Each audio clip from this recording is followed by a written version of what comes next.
স্বরাষ্ট্র উপদেষ্টার পদত্যাগে কি দেশের আইন শৃঙ্খলা পরিস্থিতি ভালো হয়ে যাবে? এই প্রসঙ্গটি নিয়ে আপনাদের সামনে কথা বলতে চাই। বেশ কয়েকদিন ধরে দেশের আইন শৃঙ্খলা পরিস্থিতি মারাত্মক অবনতি হয়েছে। স্বাধীন বাংলাদেশে বিগত 54 বছরে দেশের আইন শৃঙ্খলা পরিস্থিতির এতটা অবনতি আমার মনে হয় না কেউ দেখেছে। আমার থেকে যারা বয়োজ্যেষ্ঠ মানুষ, যারা স্বাধীনতার পরবর্তী সময়গুলোতেও দেখেছে, তারাও বলবেন বা বলেন, আমার সঙ্গে দু একজন বয়োজ্যেষ্ঠ মানুষেরও আলাপ হয়েছে এর মধ্যে, যে দেশের এমন পরিস্থিতি, এমন ক্রান্তিকাল তারাও কখনো দেখেননি, আমি তো দেখিনি। এই জায়গায় কয়েকদিন ধরে একটা আওয়াজ উঠেছে যে এই যে অন্তর্বর্তীকালীন সরকারের একজন অথর্ব, অযোগ্য স্বরাষ্ট্র মন্ত্রণালয়ের দায়িত্বপ্রাপ্ত উপদেষ্টা আছেন লেফটেন্যান্ট জেনারেল অবসরপ্রাপ্ত জাহাঙ্গীর আলম চৌধুরী। তার অপসারণ হলেই নাকি দেশের আইন শৃঙ্খলা পরিস্থিতি ভালো হবে। আমি এর সঙ্গে সম্পূর্ণ দ্বিমত পোষণ করি। এখানে জাহাঙ্গীর কে, এখানে কাশিম কি, কে কুদ্দুস কি, আপনি যাকেই দায়িত্ব দেন না কেন, দেশের আইন শৃঙ্খলা পরিস্থিতি এইভাবে ভালো হবে না। কারণ দেশের আইন শৃঙ্খলা পরিস্থিতি ভালো হবার জন্য যে কন্ট্রোলটা, সেই কন্ট্রোলটা এই যে একটা সরকার, এই সরকারের হাতে নেই। এই সরকার আজ পর্যন্ত দেশের আইন শৃঙ্খলা বাহিনীকে নিজেদের কন্ট্রোলে আনতে পারেনি। পুরো আইন শৃঙ্খলা বাহিনী কন্ট্রোলের বাইরে। আইন শৃঙ্খলা বাহিনী বলি বা প্রশাসন, আমি যদি সিভিল প্রশাসনের কথাও বলি, সিভিল প্রশাসন নিষ্ক্রিয়, আইন শৃঙ্খলা বাহিনী নিষ্ক্রিয়। নিষ্ক্রিয়তার নানা রকম কারণ আছে। পুলিশের মনোবল ভেঙে দেওয়া হয়েছে, পুলিশ হত্যা করা হয়েছে, সেই হত্যার বিচার বন্ধ করা হয়েছে, এই সরকার বন্ধ করেছে ইনডেমনিটি জারি করে। এবং শুধু তাই নয়, পুলিশের যে বসগুলো, সব বসগুলোকে যারা নিয়মিত বাহিনীতে ছিল তাদেরকে সব চাকরি থেকে বাদ দিয়ে দেওয়া হয়েছে। পুলিশের আইজিপি থেকে শুরু করে পুলিশের বিভিন্ন ইউনিটের যে কমান্ডার, ইউনিট কমান্ড প্রধান, ইউনিট প্রধান যারা, রেঞ্জ প্রধান, মেট্রোপলিটন পুলিশের প্রধান, জেলা পুলিশ প্রধান, এগুলো সব বাদ দেওয়া হয়েছে। এমনকি অনেককে অবসরে, বাধ্যতামূলক অবসরে পাঠিয়ে দেওয়া হয়েছে। 15 বছর 20 বছর আগে যারা চাকরি থেকে নানা কারণে বা গত 8-10 বছরেও শাস্তির কারণে চাকরি থেকে অপসারিত হয়েছেন, তারা সুযোগ নিয়েছে একটা পরিবর্তিত পরিস্থিতির। অনেক দাগী অপরাধী, পুলিশ বলেই যে অপরাধ করে না তা তো না, অনেক দাগী অপরাধী পুলিশ কর্মকর্তা পূর্ণ পদে, নিজ পদে ফিরে এসেছে। শুধু তাই নয়, প্রমোশন নিয়ে ফিরে এসেছে। আর যাদের চাকুরির বয়স চলে গেছে, তারা কিভাবে এসছে? তারা চাকুরিতে ফিরে এসছে চুক্তিভিত্তিক। সেটা আইজিপি থেকে শুরু করে ডিএমপি কমিশনার থেকে শুরু করে এ ধরনের চুক্তিভিত্তিক মানুষজন ফিরে এসছে। এই যে বসরা আসলে নিয়মিত বাহিনীর বস নয়, যার কারণে এই বসরা কন্ট্রোল করতে পারছে না পুরো বাহিনীটাকে। আপনি বিভিন্ন রেঞ্জে খোঁজ নিয়ে দেখেন, মেট্রোপলিটনে খোঁজ নিয়ে দেখেন, চট্টগ্রাম মেট্রোপলিটন, গাজীপুর মেট্রোপলিটন, সব এরা গত 10-15 বছর আগে চাকরিতে ছিল না, চাকরিতে ছিল না। হঠাৎ করে চাকরিতে নিয়ে এসে এদেরকে সেই সব ইউনিটের প্রধান করা হয়েছে। এই ইউনিট প্রধানরা তাদের বাহিনীকে কন্ট্রোল করতে পারছে না। এই কন্ট্রোল করতে না পারা একটা কারণ, আর একটা পুলিশের মনোবল ভেঙে যাওয়ার একটা কারণ, আর একটা যে কোথায় কি করবে, আবার কোন ঝামেলায় পড়বে। অনেকে চাকরি হারানোর সংখ্যায় আছে, অনেকে মামলার ভয়ে আছে।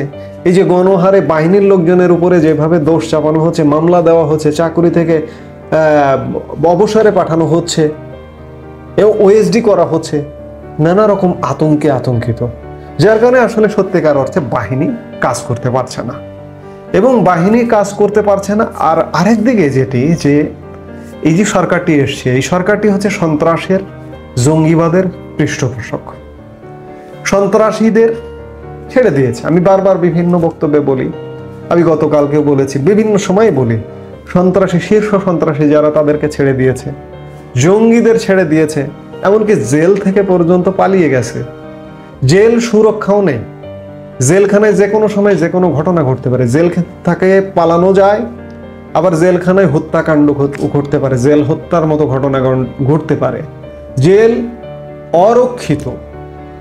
এই যে আমরা গতকালকে একটি খবর পেলাম, বুয়েটের মেধাবী ছাত্র আবরার ফাহাদ হত্যাকাণ্ডের আসামি কাশিমপুর হাই সিকিউরিটি জেলখানা থেকে 5 আগস্ট পরবর্তী সময় ফাঁসির আসামি, কন্ডেম সেলে যিনি বন্দী ছিলেন, তিনি পালিয়ে গেছেন।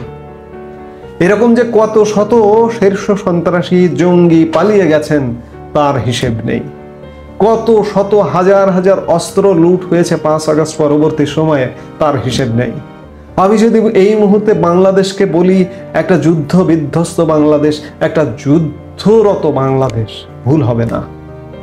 কারণ এখানে যুদ্ধকালে যেমন হয় যে সাধারণ মানুষের জানমালের কোনো নিরাপত্তা থাকে না, আজকে বাংলাদেশের অবস্থা কিন্তু তেমনটা। প্রত্যেকটি বিবেকবান মানুষ দলকানা কোনো মানুষ ছাড়া স্বীকার করবেন, আমি আওয়ামী লীগ বুঝি না, বিএনপি বুঝি না, জাতীয় পার্টি বুঝি না, জামাত বুঝি না। আমি দেশের সাধারণ মানুষ হিসেবে বলতে চাই যে দেশ আজ ভয়ানক এক সংকটের মধ্যে পতিত। সেই জায়গায় একজন উপদেষ্টাকে বাদ দিলেই আইন শৃঙ্খলা পরিস্থিতি কি ভালো হবে? প্রশ্নই আসে না। দেশের এই যে সিস্টেমে দেশটি চলছে, এই সিস্টেম পাল্টাতে হবে অতি দ্রুত। সব দলের অংশগ্রহণ, ওকে ধরবো, ওকে মারবো, ওকে বাদ দেব, যেমন আওয়ামী লীগকে বাদ দিয়ে সবকিছু কর্মকাণ্ড করবার একটা প্রচেষ্টা। আওয়ামী লীগ ছাড়া দেশে যে সব রাজনৈতিক দল ক্রিয়াশীল আছে তাদের সবাইকে ধোয়া তুলসী মাতার মতো পবিত্র মনে করা হচ্ছে। অপবিত্রতা, দোষ সবার আছে, কালিমা কলঙ্ক সবার আছে, সব রাজনৈতিক দলের আছে, আওয়ামী লীগের আছে।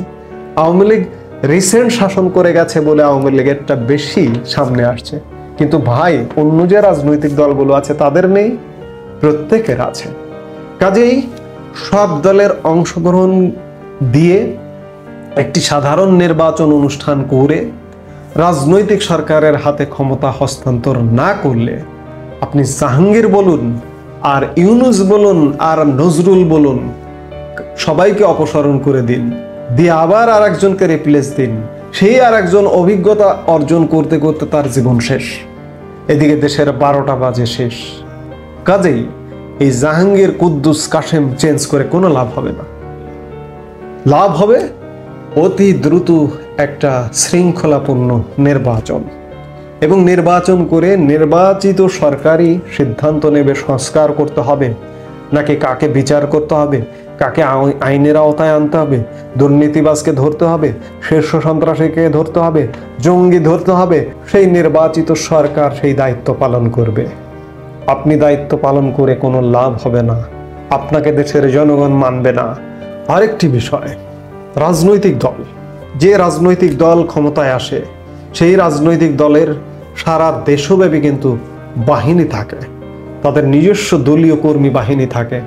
সেই রাজনৈতিক দলও যদি চায়, যদি সদিচ্ছা নেয় যে সারা দেশে আমরা শৃঙ্খলা প্রতিষ্ঠা করব, তারা দলগতভাবেও কিন্তু চাইলে শৃঙ্খলা প্রতিষ্ঠা করতে পারে। কিন্তু আপনি একটা ঠুনকো সরকার, অন্তর্বর্তীকালীন সরকার, এক একজন উপদেষ্টা পরিষদ সদস্য, আপনার তো কোনো বাহিনী নেই। আপনি সামনে দাঁড়িয়ে আছেন, আপনার পেছনে যদি তাকায় আপনাকে পেছনে একজনকে খুঁজে পাবো না, সেই আপনি তো দেশ কন্ট্রোল করতে পারবেন না। এই জন্য অতি দ্রুত নির্বাচন দিয়ে নির্বাচিত সরকারের হাতে ক্ষমতা হস্তান্তর করতে হবে, এর বিকল্প কিচ্ছু নেই। এক জাহাঙ্গীরকে পাল্টিয়ে দেশের আইন শৃঙ্খলা পরিস্থিতি কোনোভাবেই উন্নতি হবে না।